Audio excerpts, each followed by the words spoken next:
mau bikin komponen lain ya kurang lebih caranya seperti itu juga. Xtype terus namanya apa, Xtype namanya apa. Terus ini window, bedanya nih ya. Nah, kalau window-nya agak berbeda. Kalau window nggak bisa langsung Xtype gitu aja, ya.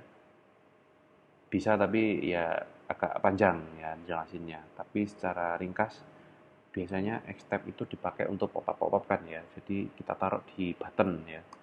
Jadi ketika button itu diklik, ya pakainya handler ya. Handler itu klik ya. Ketika diklik, nah dia ngapain ketika diklik? Di sini bikin window. Kalau window itu bikin ya, ext create. Create-nya dia dari kelas ext.window.window, kemudian config dari window-nya, title, judulnya ya. Misal judul window, kemudian ini lebar windownya, kita kasih lebar misal 400, kemudian height-nya kalau mau kita definisikan misal 300, oke. Kemudian show. Nah, kalau untuk window dia itu harus ada ini, show. Kalaupun kita bikin file view sendiri ya, di sini kita bikin file view kayak latihan gini, definisikan kelasnya window sendiri itu bisa. Tapi nanti kata kuncinya ini harus di show. Oke, kalau untuk bikin window begini, dia ada yang butuh ekstra pakai show ya. Jadi ini ya, tombol klik, oke, ini muncul. Ini kalau diklik lagi muncul lagi. Wah, jadi ada bisa multi gini. Misal nggak pengen, misal kayak yang di bootstrap itu ya, kita kan mesti cuma satu. Config-nya kita kasih modal true. Nah, ini baru dia munculnya cuma satu tok. Kita lihat, terus cuma satu. Jadi belakangnya nggak bisa ngeklik lagi. Jadi bisa fokus ke satu window ini tok. Gini, di window mau dikasih apa isinya? Ya pakai item ya. Mau isinya pakai item pokoknya. Nah, yang belum dari ini kita bikin apa? Kontainer tadi sudah ya, untuk ngisi panel juga sudah tadi atas button oke. Bikin menu, bikin grid mungkin aja ya, bikin grid aja dalamnya. X type grid. Kemudian kalau untuk bikin grid itu pakainya kolom,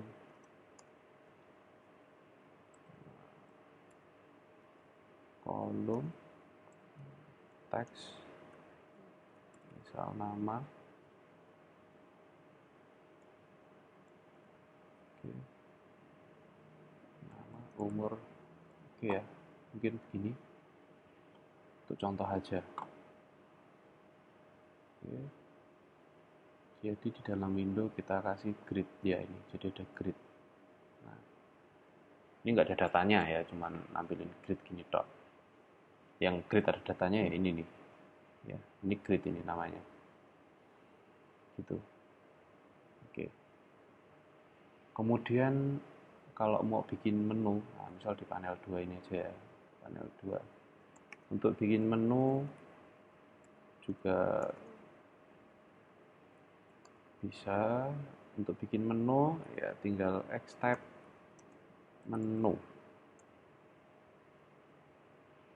Xtype menu terus bentar, kalau menu itu agak beda, dia itu nggak langsung muncul tampil, makanya itu pentingnya manual. Ini ya menu.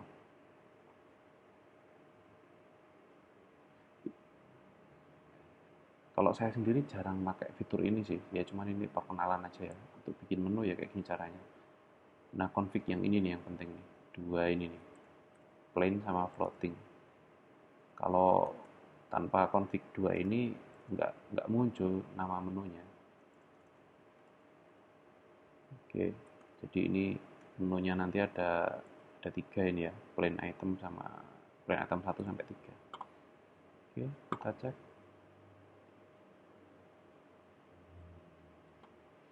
Ini menunya ya. Wah, ini menunya mungkin menu biasanya nggak sebanyak ini. Maksudnya nggak selebar itu, kok sebanyak. Bisa kita kasih lebar 100 misal.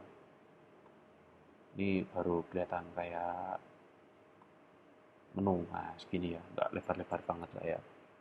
Oke, itu bikin menu kayak gitu. Terus ini perkenalan untuk buat komponen ya. Jadi kalau buat komponen di SJS ya simple, cuma tinggal ekstrak sama config-confignya ya. Nah, ini ada banyak ini ya, ini bisa buat latihan sendiri lah, tinggal lihat di manualnya tadi ya, di KitchenSink, bukan manual, di KitchenSink ataupun manual sama aja ya. Kalau ngeliat di manual kita komponennya apa aja itu dari sini nih. Misal kalau bikin form itu ya berarti di sini ini ya, folder form, kemudian nah ini field. Nah, ini field-fieldnya ada banyak. Jadi kalau mau bikin misal HTML editor, nah ini tinggal lihat di sini. Di sini juga udah ada contoh baris kodenya. Nah, ini bikinnya manual banget nih, pakai kelas di sini ya. Sebenarnya langsung step aja. Langsung step HTML editor ini. Ini ada HTML editor. Oke, yang paling mudah ya lihat manual atau lihat KitchenSink ini. Yang lainnya ya, kurang lebih bikinnya cuma step namanya apa, step namanya apa. Terus sama config-confignya. Itu kemudian fitur yang mungkin ini yang paling oke ya di SCJS. Ini misalnya kayak ini ada event. Nah, jadi di SCJS ini eventnya ini termasuk lengkap. Ini eventnya kan selected ya. Kita lihat jadi ini personel ya, grid personel. Grid personel itu dibuatnya di view main list. Nah, ini ya. Grid personel. Taunya itu grid personel dari mana ini ya. Jadi di kalau kita main telusur ya. Jadi ini menu home ya, ini menu home. Dia diisi sama main list. Nah, main list itu apa? Nah, cara nyarinya kan gini ya. Find in folder main list. Oke. Nah, main list itu ketemu di sini ya. List.js. Nah, itu yang kita tahu. Ini ya. Oke, main list. Jadi item menu home ini diisi main list ini. Oke. Terus si main list itu apa? Grid. Nah, ini dia itu grid. Titelnya personal dan lain. Nah, ini tadi ketika kita klik ini muncul kayak gini. Nah, itu dia dari listenernya ini. Pakainya select. Ya, ketika di select, nah itu dia akan manggil controller. Nah, ini on item selected ini namanya controller. Bisa kita lihat di main controller. Nih, on item selected. Mau kita ganti jangan select, mungkin pakai cell klik aja. Jadi kalau selnya diklik ya, itu baru bisa. Kurang lebih sama kayak select sih, cuman bedanya kalau select itu satu baris nih, satu baris data. Kalau cell klik nanti cuma di selnya aja. Nah, cuma di sel. Efeknya sama aja. Oke.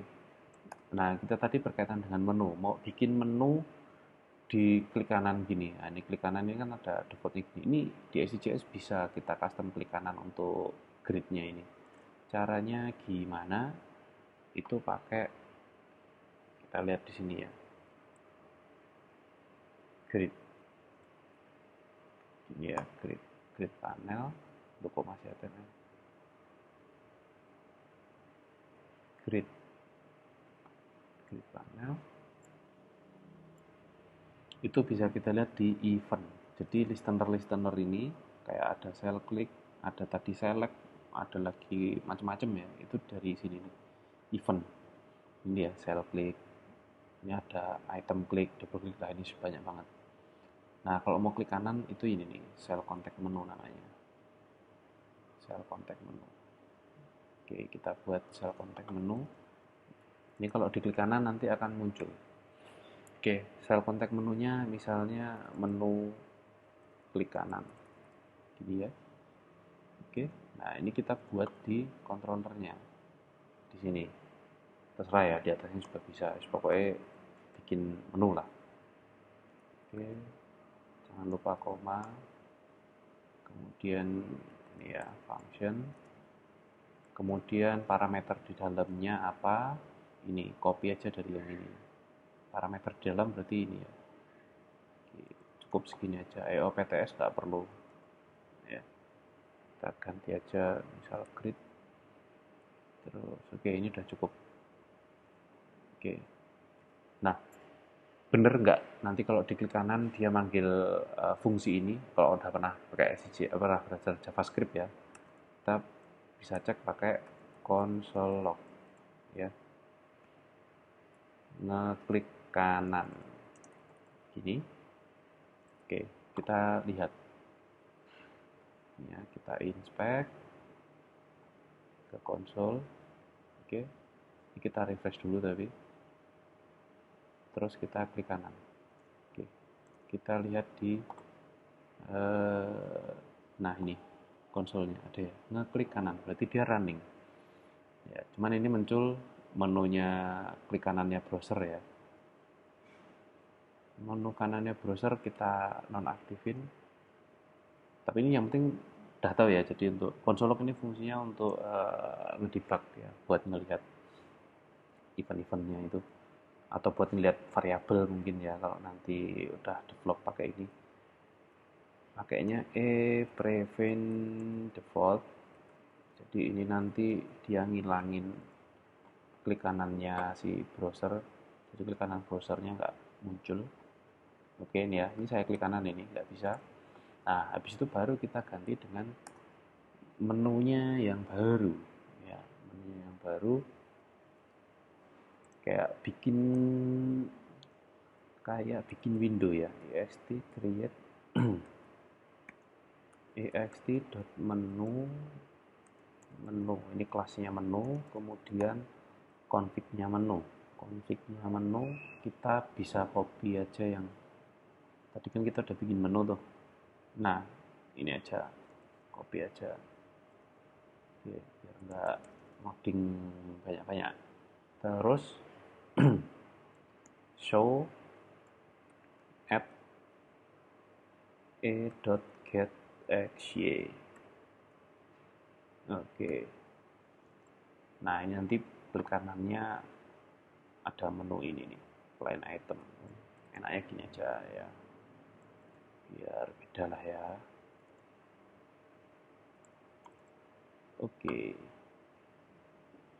Ini ngomongin masalah fitur ya, fitur config. Jadi suatu item itu, komponen itu tuh ada confignya macam-macam.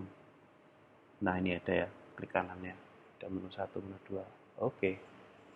Ya, jadi menu pengaplikasiannya mungkin bisa di sini, sama di sini juga bisa ya, modelnya kayak gini, menunya di sebelah kiri, nanti yang kanan berubah-berubah kontennya kayak ini misal, itu juga bisa ya, fleksibel ya. Jadi framework XJS ini komponen-komponennya ini menurut saya fleksibel dan bisa di apa ya, behaviornya kayak ngilangin komponen ini kalau diklik terus munculin ini, misal pakai option gitu ya, atau pakai centang, kalau diklik centang harus ngisi field apa. Nah, itu bisa banget pakai framework XJS ini. Nah, oke, kedepannya saya akan membuat contoh aplikasi yang bisa kita terapkan menggunakan framework ini. Maksudnya kita bisa pakai framework ini ya, nanti di pembuatan aplikasi yang akan saya buat. Nah, mungkin ini perkenalan atau previewnya membangun aplikasi dengan framework XJS. Mungkin ada yang bilang kalau ini kan baru pembuatan awal, jadi loadnya itu cepat.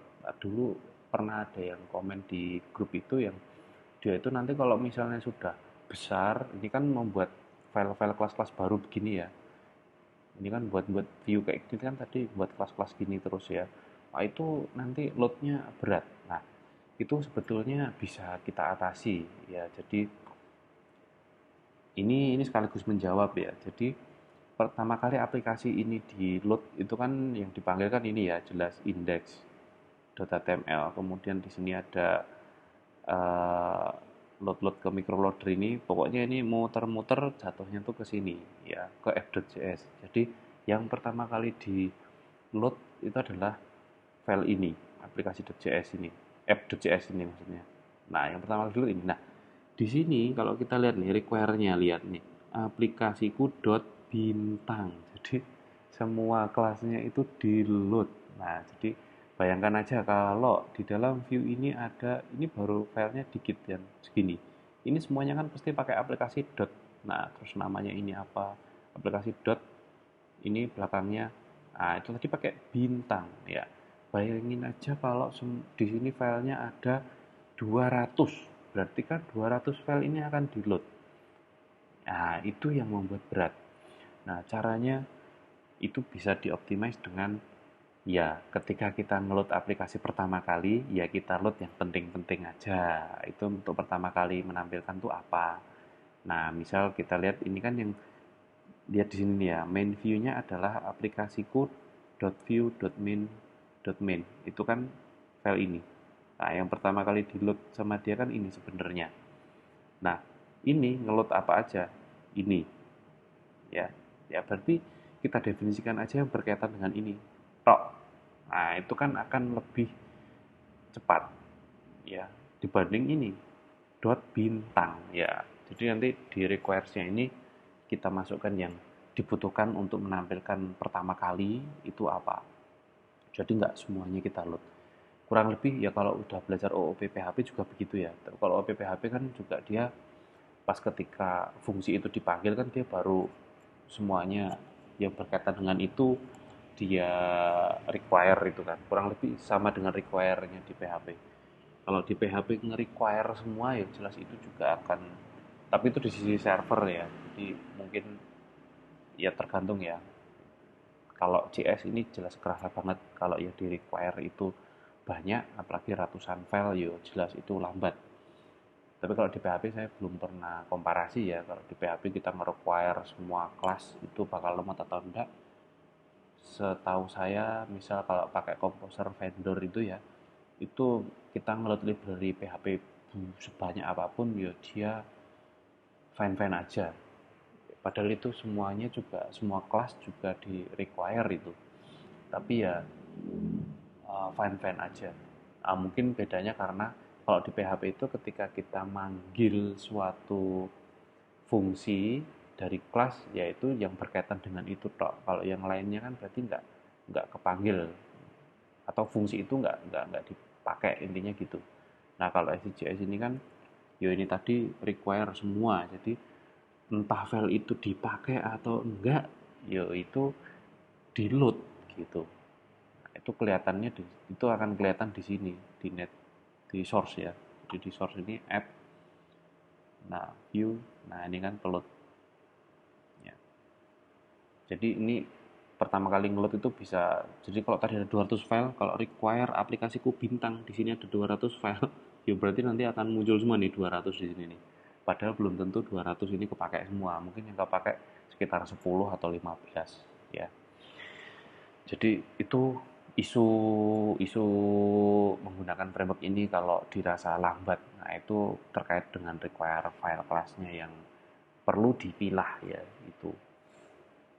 Kemudian kekurangannya apalagi ya? Saya baru nemu satu itu ya yang dirasa beberapa teman itu lemot. Nah, itu sebetulnya karena require tadi. Terus fitur yang lainnya saya rasa banyak kelebihan-kelebihannya malah ya, kayak ya komponen-komponen tadi ya, kita bikin komponen itu gampang banget cuma kayak gini ya. Oke. Terus nanti cara komunikasi ke server gimana? Itu pakai ajak request ya, nanti pakai API, pakai PHP. Itu contohnya ada di aplikasi login ya. Saya udah bikin contoh aplikasi login. Nah, itu bisa dilihat di sana. Di blog juga sudah saya buat. Nah, itu bisa praktekkan sendiri, atau kalau cuman mau ngeliat yo di video itu juga ada. Ya, saya rasa sekian ya perkenalan atau penjelasan saya terkait framework ESDJS. Dibandingkan dengan develop aplikasi desktop web seperti ini, ya aplikasi web ya, tapi dia aplikasi webnya ini seperti desktop ya, karena dia bentuknya objek-objek, nge-create objek-objek, komponen-komponen itu tadi. Ini tuh lebih cepat ya dibanding kita natif, misal natif HTML CSS misalnya pakai template template CSS HTML itu kan banyak banget ya. Daripada menggunakan template HTML CSS seperti itu, ya ini masalah pilihan. Kembali lagi pilihan bagi si developer atau programmer itu bikin aplikasinya gimana sama permintaan klien. Ya, klien itu kalau senang sama template tertentu ya mungkin ya terpaksa pakai itu. Tapi kalau kita bisa menjelaskan keunggulan dari ini kepada klien, bisa jadi tertarik. Nah, ESTJS ini cocoknya itu dipakai untuk aplikasi single single page application ya. Jadi aplikasinya itu satu halaman. Jadi dia nggak, kalau bedanya kalau CMS itu kan ketika klik menu gini page-nya ini nge-refresh gitu ya, terus buka lagi. Ya, nah kalau ini kan nggak perlu nge-refresh, jadi dia cuma satu gini tok. Ya, tapi bisa ngelakuin macam-macam. Nah, ini lebih cocok untuk bisnis proses ya. Jadi kerjanya yang di back end ya. Itu cocok banget pakai framework ini. Nah, cuman kalau untuk ditampilkan dipublish sebagai website informasi gitu ya, sebagai CMS semacam WordPress atau semacam blog, nah itu ini menurut saya kurang cocok ya, karena dia uh, terindeks sama Google ya cuman satu toh, dia ini kan single page application, jadi cuma satu halaman toh ya, indeks ini toh. Nah, jadi mana kita tadi indeksnya cuman ini toh yang ke indeks sama Google kan, ya sayang. Sebetulnya bisa kayak yang manual dokumentasi ini kan, kalau kita googling dia juga bisa. Nah cuman uh, butuh effort ya, butuh effort yang lebih. Nah, menurut hemat saya akan cocok framework ini itu untuk pekerjaan back end ya, untuk pekerjaan yang dikerjakan di admin lah ya, aplikasi seperti aplikasi keuangan, kemudian aplikasi manajemen persediaan, terus aplikasi penjualan. Wah, itu cocok banget pakai ini ya, karena dia loadnya cepat. Emang dia pertama kali loading agak lama karena tadi nge-require kelas-kelasnya banyak ya, tapi itu pun ya itu bisa diakali lah ya, itu bisa diakali, bisa di-optimize, nggak ada masalah sama itu ya. Tapi yang pasti ya, ngedevelop menggunakan framework ini, kalau misalnya dapat project, misalnya bikin aplikasi post gitu misalnya ya, dengan framework ini itu lebih cepat daripada kita pakai template HTML CSS. Wah, itu jauh ya perbedaannya. Ini yang saya rasakan ya. Kalau saya ngedevelop, ada request dari klien membangun aplikasi itu kalau pakai native HTML CSS, terus nanti belum lagi ngedev PHP-nya kan, itu kan dia HTML CSS plus script PHP jadi satu. Wah, itu nge-maintain-nya susah, terus ngedevelopnya juga bisa sampai seminggu mungkin ya, seminggu 2 minggu itu kalau cepet. Nah, pakai SCCS bisa lebih cepat lagi ya. Yang pernah saya rasakan itu, dulu pernah dapat project itu pakai natif, itu saya kerjakan 2 minggu, pakai ini cuma 3 hari atau 4 hari sudah selesai pakai framework SCCS ya. Jadi itu alasan saya kenapa membagikan atau share pengetahuan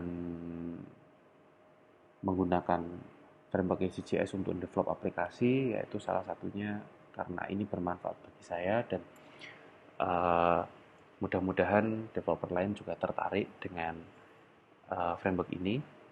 Sebetulnya emang banyak sekali ya, di kalau di dunia pemrograman itu library yang bisa dipakai itu banyak banget.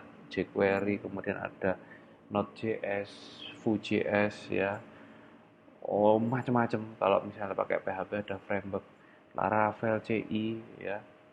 Banyak banget. Nah, itu mudah-mudahan ini bisa menjadi salah satu alternatif yang bagi teman-teman developer lain jadi pertimbangan atau melirik, ya ini juga powerful, oke punya ya itu, dan ngedevelopnya ya, gampang lah menurut saya, itu praktis ini daripada kita natif ya. Ini mungkin cocok banget bagi teman-teman developer yang natif kemudian pengen pakai yang OOP gitu ya. Ini kan OOP nih, JavaScript apa yang XJS ini tuh OOP karena dia bentuk kelas-kelas gitu kan, dan dia nge-extend dari objek-objek yang sudah ada di XJS-nya sendiri. Ya, dari tadi mau nutup nggak jadi-jadi. Ya, eh, seperti ini ya perkenalannya mengenai framework CJS. Jika ada pertanyaan, monggo bisa tulis komentar di bawah. Yang mau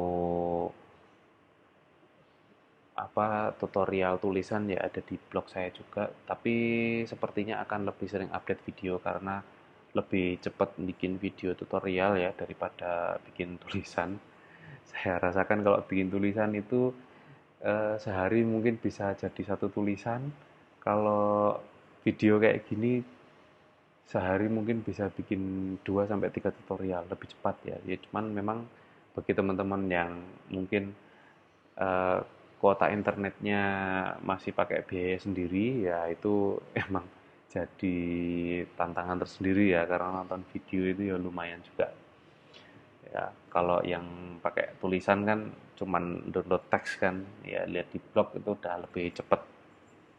Ya, tapi ya itu pilihan ya. Oke, ini saya hanya membagikan pengalaman saya menggunakan SJS dan saya rasa ini sangat eh, bermanfaat bagi saya dan ingin saya bagikan kepada teman-teman yang lain.